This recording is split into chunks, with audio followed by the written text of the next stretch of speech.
સતગુરુ નીતિન સાહેબ આ સત્સંગમાં સમજાવી રહ્યા છે. સાહેબની વાણી છે, એ જીયરા તું અમરલોક કા પડા કાલવશ આયે હો, मन ही स्वरूपी देव निरंजन तुम्हें राखे बरमाई हो.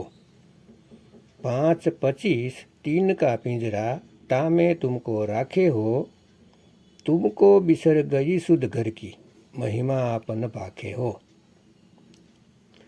અહીં સાહેબે ક્લિયર કરી દીધું કે હે સુરતી, તું અમર લોકની છે,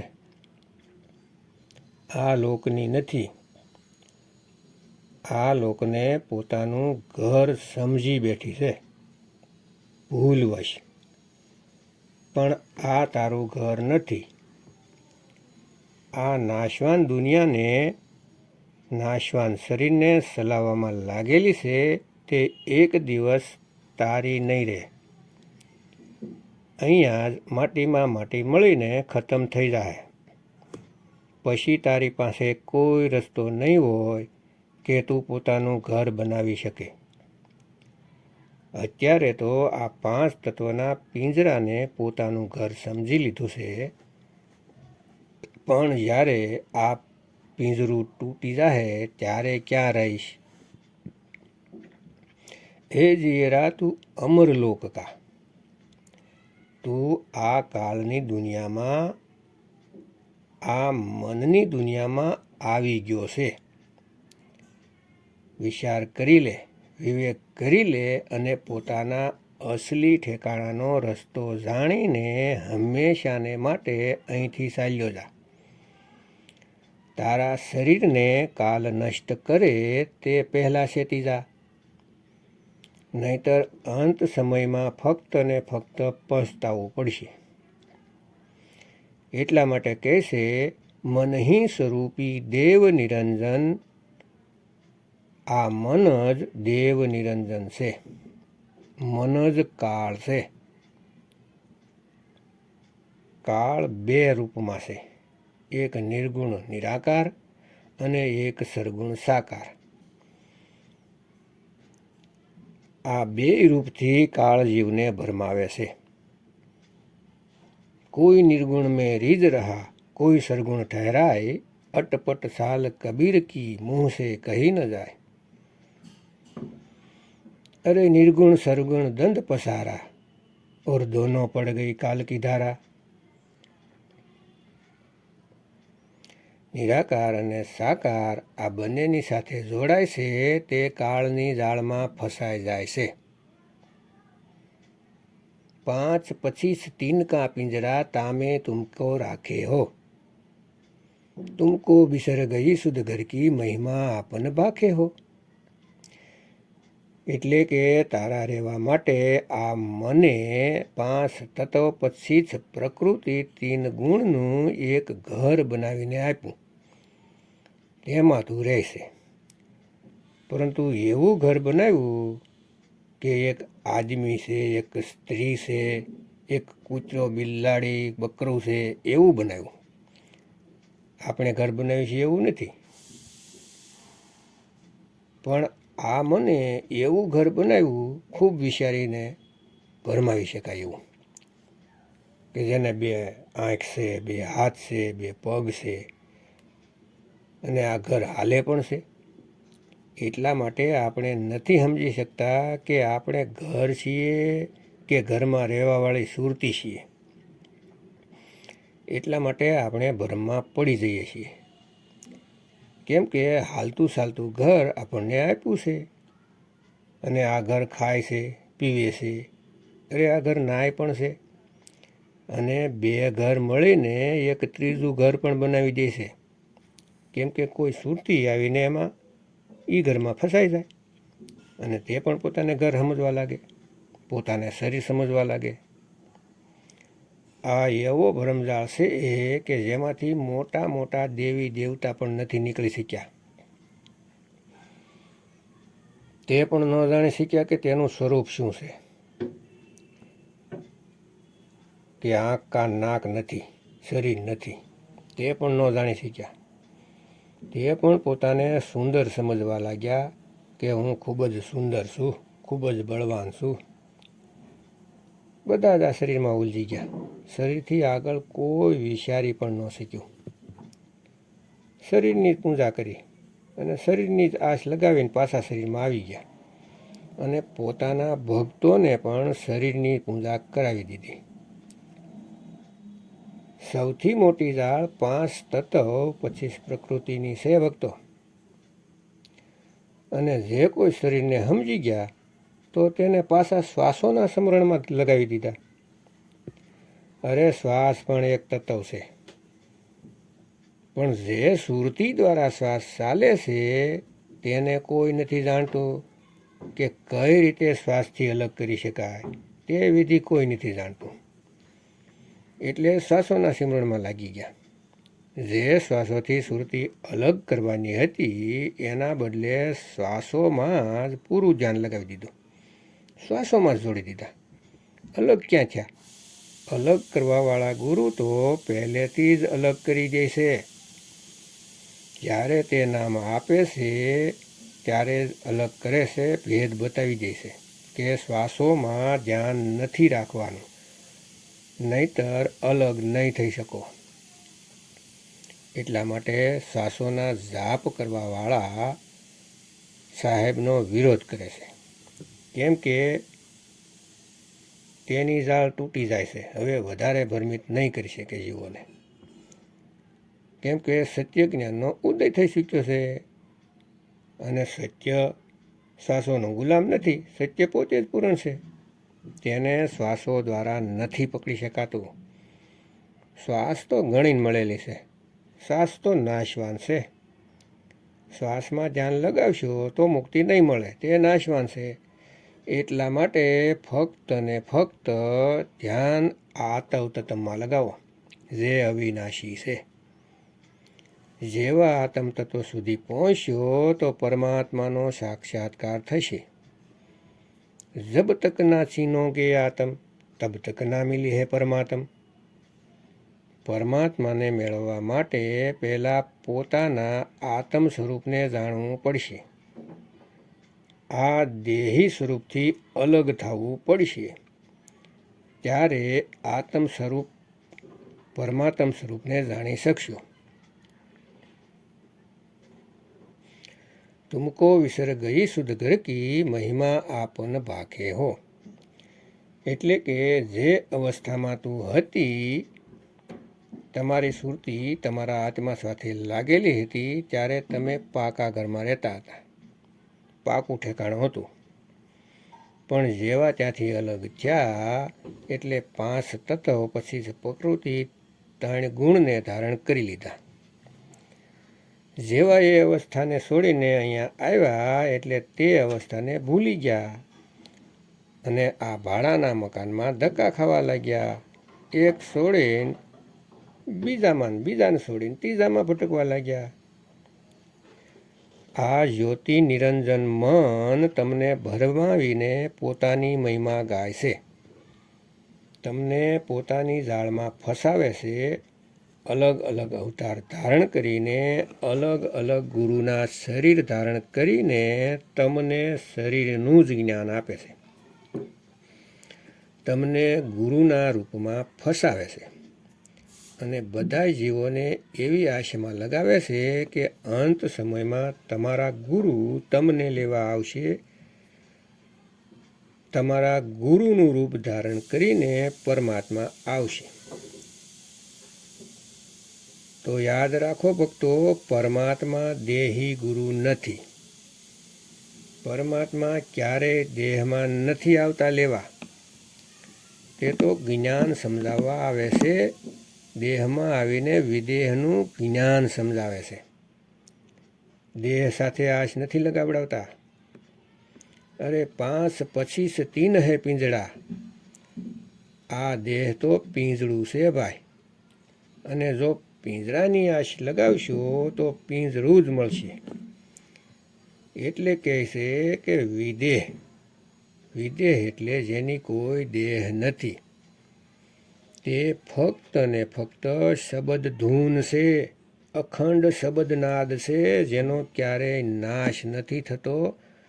તે શબ્દ ગુરુ છે, તે આપણું નિજ સ્વરૂપ છે. બીજકમાં પણ વાણી છે, શબ્દ હમારા તું શબ્દ કા સુન મત જા સરક, જો સાહે નિજ રૂપ કો શબ્દ હી લે પરખ. એટલે કે મારું રૂપ શબ્દ છે અને તારું રૂપ પણ શબ્દ છે. આ વાતને સાંભળીને જતો નહીં રહેતો, પરંતુ બેસીને સમજવાની કોશિશ કરજો. એટલે કે સત્સંગ છોડીને જવાની જરૂર નથી. ન સમજાય તો પણ વારંવાર સાંભળો અને સમજો. જો પોતાના નિજ સ્વરૂપને જાણવા માગતા હોય તો આ દેહ સ્વરૂપથી અલગ શબ્દ સ્વરૂપને જાણવા ઈચ્છતા હોય તો આ સત્સંગમાં સાર શબ્દ વિશે જે કહેવાય છે તેને સારી રીતે સમજી લો, એનો વિચાર કરો, વિવેક કરો અને અજ્ઞાનને કાપતા જાઓ અને જ્ઞાનને અપનાવતા જાઓ. ત્યારે જ્ઞાન સમજાશે. શબ્દની મહિમા સમજમાં આવશે ભક્તો. તે શબ્દ આપણા બધાયના ગુરુ છે. શબ્દ જ આપણું નિજ રૂપ છે. હમ હે શબ્દ, શબ્દ હમ માહી, શબ્દ સે ભિન્ન ઓર કુછ નાહી. તેના સિવાય બીજું કાંઈ નથી કે જ્યાં આપણે સુરતી લગાવવાની છે. કોઈ ઘીના દીવા નથી કરવાના, કોઈ ગુરુના ફોટાની આગળ ધૂપ અગરબત્તી નથી કરવાના. એવું કોઈ કામ નથી કરવાનું જ્યાં આપણી સુરતી ફસાઈ જાય. ફક્ત ને ફક્ત નિજ રૂપમાં સુરતીને આઠો પહર રાખશો ત્યારે વાત બનશે. ધીરે ધીરે રે મના, ધીરે સબ કુછ હોય, માલી શીશે સો ઘડા, ઋતુ આવે ફલ હોય. તો શરૂઆત કરો. ધીરે ધીરે થશે. એકદમ બધું નથી મેળવી શકાતું, પણ શરૂઆત કરશો તો થાય. ખાલી વાતો કરવાથી કાંઈ નહીં થાય. निराकार निर्गुण है माया, तुमको नाच नचावे हो, शर्म दृष्टि का कुल्फा देके 84 भरमावे हो. चार वेद जाकी है श्वासा, ब्रह्मा स्तुति गाई हो, 100 कथी ब्रह्मा जगत भुलाई, ते ही मार्ग सब जाई हो. અહીં સાહેબ સ્પષ્ટ કહેશે, જે ગુરુ નિરાકાર પરમાત્માની સાથે જોડે છે તે તમને માયા સાથે જ જોડી રહ્યા છે. જે કોઈ પણ એમ કે પરમાત્મા સાકાર નહીં નિરાકાર છે, તે અસલમાં માયા દ્વારા ભ્રમિત છે. તે ખુદ જ નથી જાણી રહ્યા અને તમને પણ ખોટી દિશામાં લઈ જાય છે. એટલા માટે સાહેબ કહે છે, નિર્ગુણ સરગુણ દોનો સે ન્યારા, જાનેગા કોઈ જાનનહારા. આ બે હાથોની વચ્ચે જે ગેપ દેખાય છે તે નિરાકાર માયા છે. આ જ કાળ છે. આ જ આકાશ સ્વરૂપ છે જે આખા બ્રહ્માંડમાં વ્યાપ્ત છે. આના દ્વારા જ બાકીના તત્વો પેદા થાય છે અને પાછા આમાં જ લય થઈ જાય છે. આ જ જ્યોતિ નિરંજનનું વિરાટ સ્વરૂપ છે. આનાથી જ બસવાનું છે ભક્તો. શર્મ દૃષ્ટિ કા કુલ્ફા દે કે 84 ભરમાવે હો. આપણું જે ધ્યાન છે તેને સાંભળી સાથે કરાવી દે છે. બધો જ પ્રેમ સાંભળી સાથે કરી લે છીએ અને આ સાંભળીના લીધે વારંવાર 84માં ભટકીએ છીએ. આપણે આપણા મા બાપ, ભાઈ બહેનને સાંભળી સમજી રહ્યા છીએ. પત્નીને, પુત્રને સાંભળી જોઈને ઓળખીએ છીએ કે આ મારા પિતા છે, આ મારી માતા છે. પણ આ બધા એક ઘર છે. એમાં રહેવાવાળા જીવ અવિનાશી છે. સુરતી અવિનાશી છે. તેને તેનું ઠેકાણું નથી મળી રહ્યું, એટલે ભ્રમમાં આ ઘરોને ચલાવી રહી છે. અને આપણે નથી સમજી શકતા કે જીવને રહેવા માટેનું 5 તત્વનું ઘર છે એ નથી સમજી શકતા. જ્યારે આ વાત સમજી ગયા કે શરીર એ ઘર છે, મારા માતા પિતા દોસ્ત પુત્ર એ તો શરીરમાં રહેવાવાળા જીવ છે, શરીર નથી, ત્યારે મોહ દૂર થાય. કેમ કે કોઈ પણ દુઃખ આવે છે તો શરીર રોવા લાગે છે. આ શરીરની શકલ એવી બનાવી છે કે આપણને તેનાથી મોહ થઈ ગયો છે. આપણે આ ઘરને રોતું નથી જોઈ શકતા, કેમ કે આપણે એવું માનીએ છીએ કે મારો ભાઈ રોવે છે, મારા મા બાપ રોવે છે, પણ રોવે છે તો શરીર, મન રોવે છે. સુરતી તો રડવા હસવાથી ન્યારી છે, તેને કોઈ દુઃખ નથી હોતું, પણ એને ભ્રમમાં નાખવામાં આવે છે. આ બધાય નાટક મન કરી રહ્યું છે. જીવવાનું મરવાનું નાટક મન કરે છે. સુરતી તો અજર અમર અવિનાશી છે, પણ પોતાના ઘરનો રસ્તો ભૂલી ગઈ છે. ચાર વેદ જાકી હૈ શ્વાસા, બ્રહ્મા સ્તુતિ ગાઈ હો, સો કથિક બ્રહ્મા જગત ભૂલાઈ, તે માર્ગ સબ જાઈ હો. ચાર વેદ કાળ નિરંજન મનની શ્વાસા છે. આ વેદ શ્વાસોથી પ્રગટ થયા છે, અને બ્રહ્માએ તે વેદોની સ્તુતિ ગાય, મહિમા ગાય, અને આખી દુનિયા વેદોના ચક્કરમાં ઉલજી ગઈ.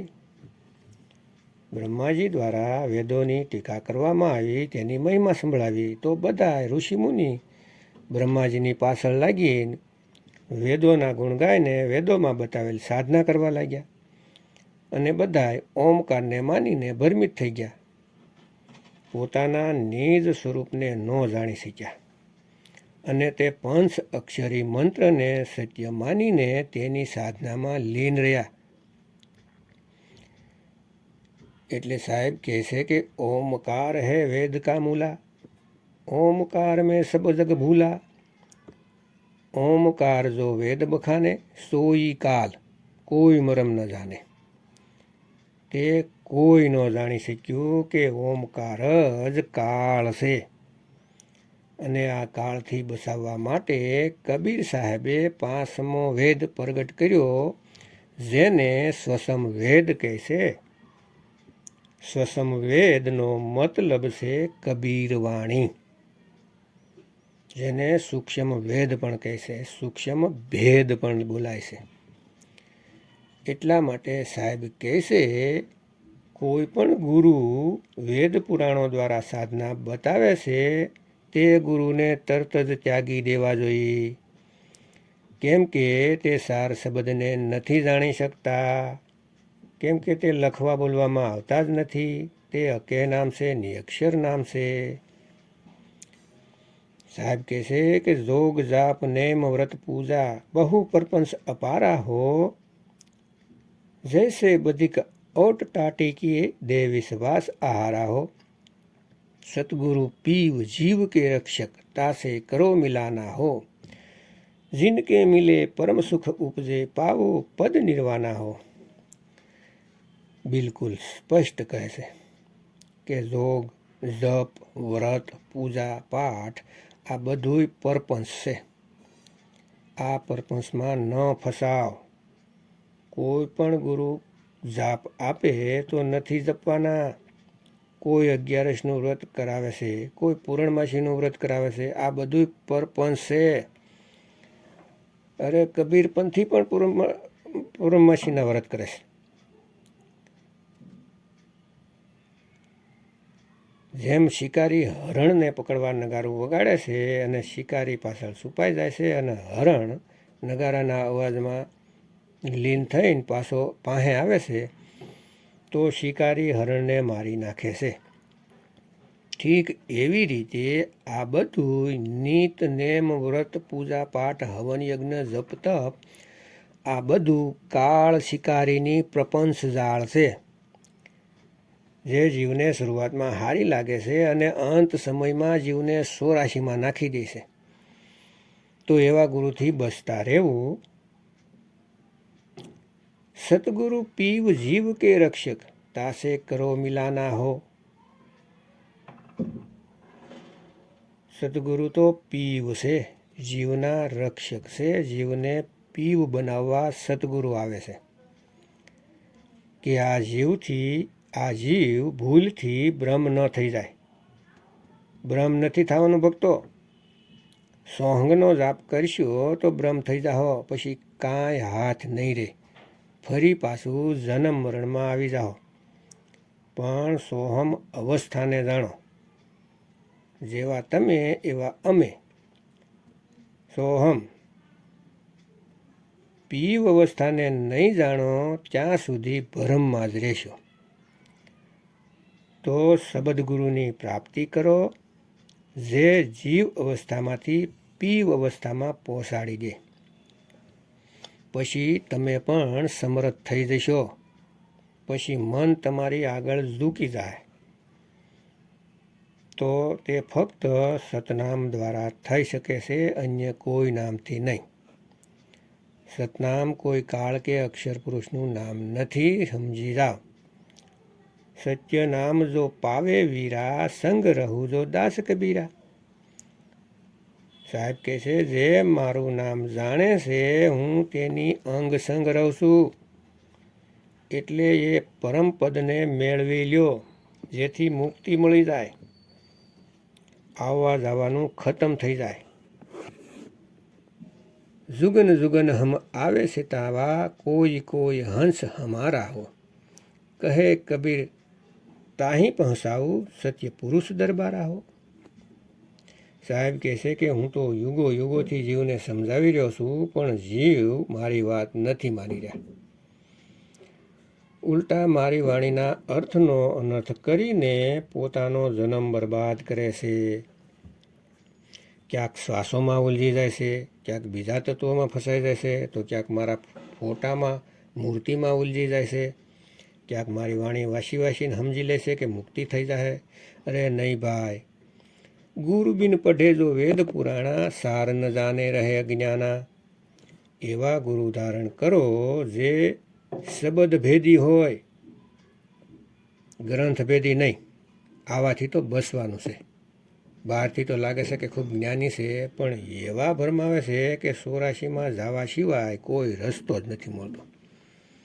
તો એવા ગુરુથી સાવધાન થઈ જાઓ. આ જન્મ ખૂબ જ દુર્લભ છે, અને બરબાદ નહીં કરો, નહીં કરો, નહીં કરો. સમજી જાઓ ભક્તો, પરમાત્માની વાણીને સમજી જાઓ. અને શબ્દ ભેદી નીતિન સાહેબના સત્સંગ સાંભળો, વારંવાર સાંભળો. ફરી પાછો મોકો મળશે નહીં. આ મનુષ્ય શરીર એક જ વાર મળે છે, તો એમને નહીં ગુમાવો. અને આ શરીરનો મેઇન ઉદ્દેશ્ય જાણો, પોતાના સ્વરૂપને જાણો, નિજ સ્વરૂપને જાણો, આત્મ સ્વરૂપને જાણો, સાર શબ્દને જાણો. ભેદી સદગુરુ નીતિન સાહેબના સત્સંગ સાંભળો અને જીવનનો કલ્યાણ કરો. જય ગુરુ નીતિન સાહેબ, જય ગુરુ વૈરાગ સાહેબ, જય ગુરુ મદન સાહેબ, જય જય મુક્તિના દાતા કબીર સાહેબની જય.